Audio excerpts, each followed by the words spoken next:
sociocognitivos. El ser humano está formado por elementos cognitivos como las expectativas, los esquemas, las percepciones, la autoeficacia o el pensamiento, que influyen en la conducta del mismo. Al igual que la observación de las conductas ajenas y el entorno en que se desarrolla la persona es un factor determinante de la conducta. Es así que los individuos organizan internamente sus expectativas y valores para poder guiar la conducta. Uno de los teóricos de los procesos sociocognitivos es Albert Bandura, el cual desarrolló lo que es la teoría sociocognitiva, donde explica los determinantes externos de la conducta como recompensas y castigos, y los determinantes externos como creencias, pensamientos y expectativas, definiendo que estos son un sistema de influencias que interactúan entre sí para afectar la conducta. Pero entonces, ¿cómo se desarrollan estas fuentes de control internos y externos? Él explica que las personas aprenden a comportarse observando la conducta ajena. Es así que de lo que se observa, vamos almacenando información en nuestra memoria. Y cuando surge una situación en donde podamos usar dicha información, la persona toma las expectativas acumuladas sobre la base de la observación de modelos, es decir, que sigue un patrón de modelos. Es aquí que nuestra conducta es el producto de la interacción de tres factores. Están los factores cognitivos, que están determinados por el pensamiento, la percepción selectiva, la motivación, los afectos, las estrategias, el autoconcepto y la autoeficacia. También por factores conductuales, los cuales son sistemas de respuestas gobernados por los principios de aprendizaje, los cuales están conformados por los aprendizajes y las experiencias previas, que están reforzados por el reforzamiento, el castigo y el modelamiento. Y los factores ambientales, que es el comportamiento y los eventos ambientales que interactúan bidimensionalmente en nuestra conducta. Según Bandura, las personas se organizan ellas mismas, son proactivas, son reflexivas y tienen procesos de autorregulación. Es así que las variables que explican la manifestación del comportamiento son la capacidad de simbolización, que es que a través del desarrollo cognitivo y nuestras experiencias de aprendizaje en el ambiente nos permiten adquirir información sobre nosotros mismos. También está la capacidad de anticipación, que es las expectativas y las consecuencias que determinan nuestra conducta, los valores, los intereses, las metas, proyectos vitales, los sentimientos, las emociones, estados afectivos y nuestros propios procesos autorreguladores.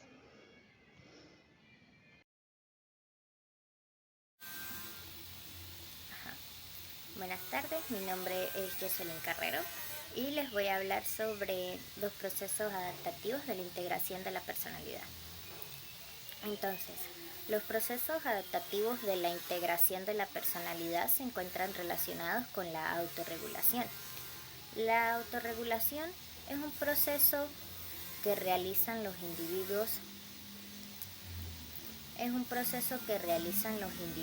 para poder alcanzar sus metas y objetivos, y ayuda también en su desarrollo y orientación para conseguir las respuestas adecuadas para enfrentarse a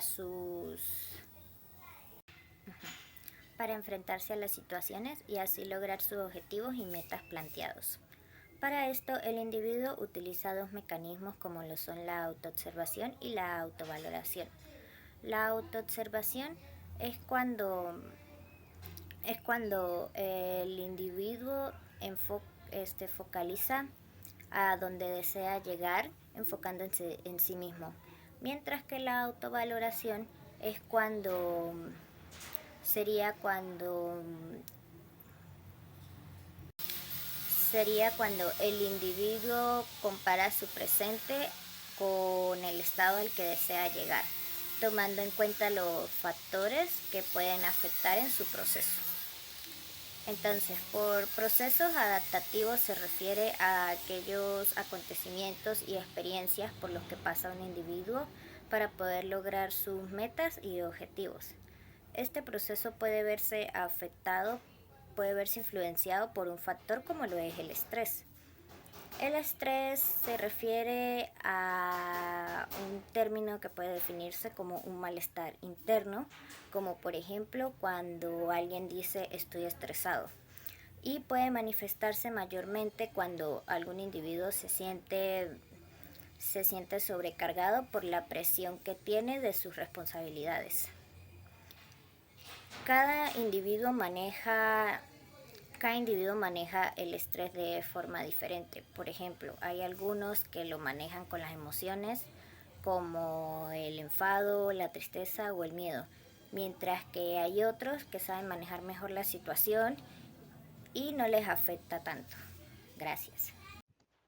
Buenas tardes, mi nombre es Carla Angarita. Yo les voy a hablar sobre el proceso de autorregulación de las conductas. Según Bandura, nos dice que es un prerequisito crucial para el logro de las metas. Cualquier conducta dirigida a una meta, por lo sencilla que sea, requiere de la capacidad de autorregulación, aunque este hecho se acentúa aún más si las metas son a largo plazo.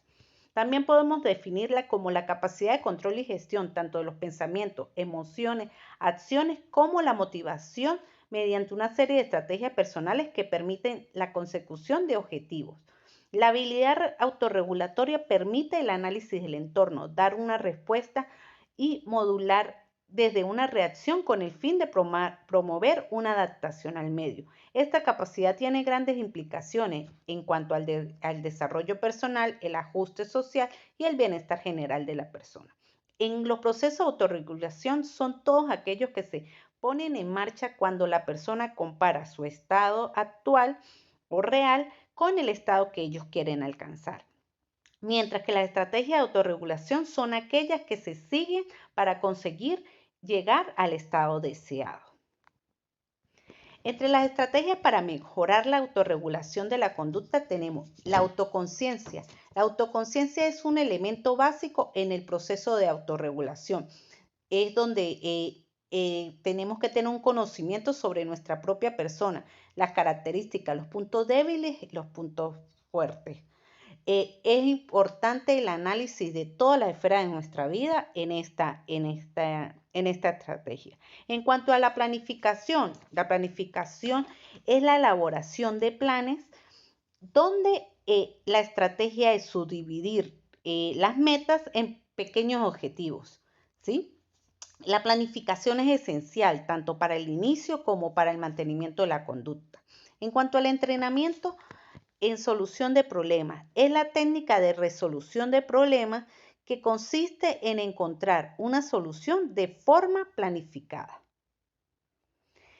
Aquí la hacemos mediante identificando el problema, luego definimos y formulamos el problema, luego buscamos generar alternativas para poder tomar la decisión más adecuada y luego verificar. Luego viene la demora de la gratificación. Es la capacidad de aplazar la recompensa inmediata para mantener el comportamiento a largo plazo. Implica resistir y renunciar a las tentaciones. En las autoinstrucciones consiste en el que la persona se da a sí mismo órdenes de forma interna para poder regular la conducta. El modelado más que todo es la adquisición y el mantenimiento de una conducta por imitación y aprendizaje. Esto se hace más que todo cuando la persona, por ejemplo, un ejemplo de este proceso de autorregulación es el trastorno de problemas en que se da la disminución de la capacidad de autorregulación, que es el TDAH, en el que el sujeto presenta dificultad a la hora de fijar atención o controlar su propia conducta, o los trastornos del espectro autista, en el que se presentan dificultades para gestionar las emociones y afrontar los cambios, además la deficiencia que ocurren a nivel social y comunicativa. Entre otros trastornos mentales también tenemos los que producen la alteración en la autorregulación, como por ejemplo los trastornos de control de impulsos en la ansiedad o los trastornos afectivos. También influye en la esquizofrenia. Gracias. Hola, hola mi gente, ¿cómo están? Espero que estén excelente. Mi nombre es Oscar Eduardo Sanguino Sindoni, un placer. Y bueno, en esta pequeña sección que me ha correspondido vamos a hablar de los procesos de autorregulación de la conducta. Pero ustedes se preguntarán, Oscar, ¿qué es eso? Pues es básicamente la acción de comparar el estado integral en el que se encuentra una persona con el estado tan deseado al que queremos llegar, junto con el denominado estado no deseado, que es básicamente la contraparte negativa del anteriormente mencionado. Pero eso sí, para llegar a ese estado tan deseado hay una serie de pasos que hay que seguir, a los cuales hay que aferrarse si en realidad queremos lograr ese objetivo. El primero de ellos es la autoobservación. Aquí es básicamente realizar algo denominado como insight, que es básicamente observarnos a nosotros mismos y estudiarnos, con el fin de ver nuestras virtudes y defectos, los cuales pueden apoyarnos o frenarnos en ese gran camino al gran desarrollo de ese estado deseado. Pero eso sí, esto es algo que no sucede de la noche a la mañana. Tal y como sucede en un proceso de aprendizaje, es algo paulatino y que se va haciendo constantemente. Y de cierta manera es un proceso de aprendizaje en el que aprendemos de nosotros mismos. Después de que la persona realiza su respectivo insight y su autoobservación, realiza el siguiente paso, denominado como autovaloración, que tal y como su nombre lo indica, valoramos y estudiamos todos los pasos y planes a seguir para lograr ese estado tan deseado al que queremos llegar, en el cual nos recompensamos si hemos hecho bien el trabajo o atacamos ciertas características los cuales nos han frenado para evitar llegar a ese estado deseado. Y por último, se da lo que se le denomina como autorreacción. Este es básicamente el resultado de los dos anteriores. Tal y como dice el dicho, toda acción contrae una reacción. Y este es el caso. Aquí es cuando la persona reacciona y acciona con respecto a todo lo que ha hecho y a lo que no ha hecho de forma correcta, para así lograr más adelante ese estado tan deseado y alejarse del no deseado. Ahora bien, hay otro punto que hay que tomar muy en cuenta y son los factores que afectan la conducta autorreguladora. Pero, ¿a qué me estoy refiriendo con esto? Pues es básicamente una serie de acontecimientos, los cuales pueden originar resultados tanto positivos como negativos en la autorregulación de nuestra conducta. Por el lado negativo se puede generar desde una sensación de agotamiento, así como el freno de la correcta autorregulación que hemos aplicado en distintas situaciones. Mientras que por el lado positivo se puede ver un mejoramiento de la capacidad autorreguladora mediante la incidencia de diversos factores. Ahora bien, cuando dichos factores intervienen o inciden en nuestra autorregulación de la conducta, se pueden ver tres resultados posibles. El primero de ellos es la reducción o agotamiento de la capacidad de autorregulación. Esto sucede por lo general después de afrontar una situación estresante en la que tenemos que pensar y autorregularnos. Ya después de que afrontemos otra seguida, no va a ser igual, ya que se va a ver disminuida o frenada nuestra capacidad de síntesis y de autorregulación. Esto se puede explicar mejor mediante la metáfora de la práctica muscular, ya que al igual que cuando entrenamos duro, en un entrenamiento, valga la redundancia, ya después de un rato nos vamos a sentir agotados o insuficientes. Así pasa con la capacidad de autorregulación. Ahora bien, también está la otra cara de la moneda, que es el mejoramiento de la capacidad de autorregulación. Esto sucede tal y como pasa en la práctica de los deportes. Mientras un lanzador más veces lance, mejor va a lanzar. O sea, mientras más se practique, mejor va a ser. Así pasa con la capacidad de autorregulación. Mientras más la practiquemos, más realicemos el ensayo y error, mejor va a ser, de forma continua y constante. Ahora bien, ¿qué pasa cuando entrenamos y, como diríamos en palabras criollas, le echamos pichón al entrenamiento?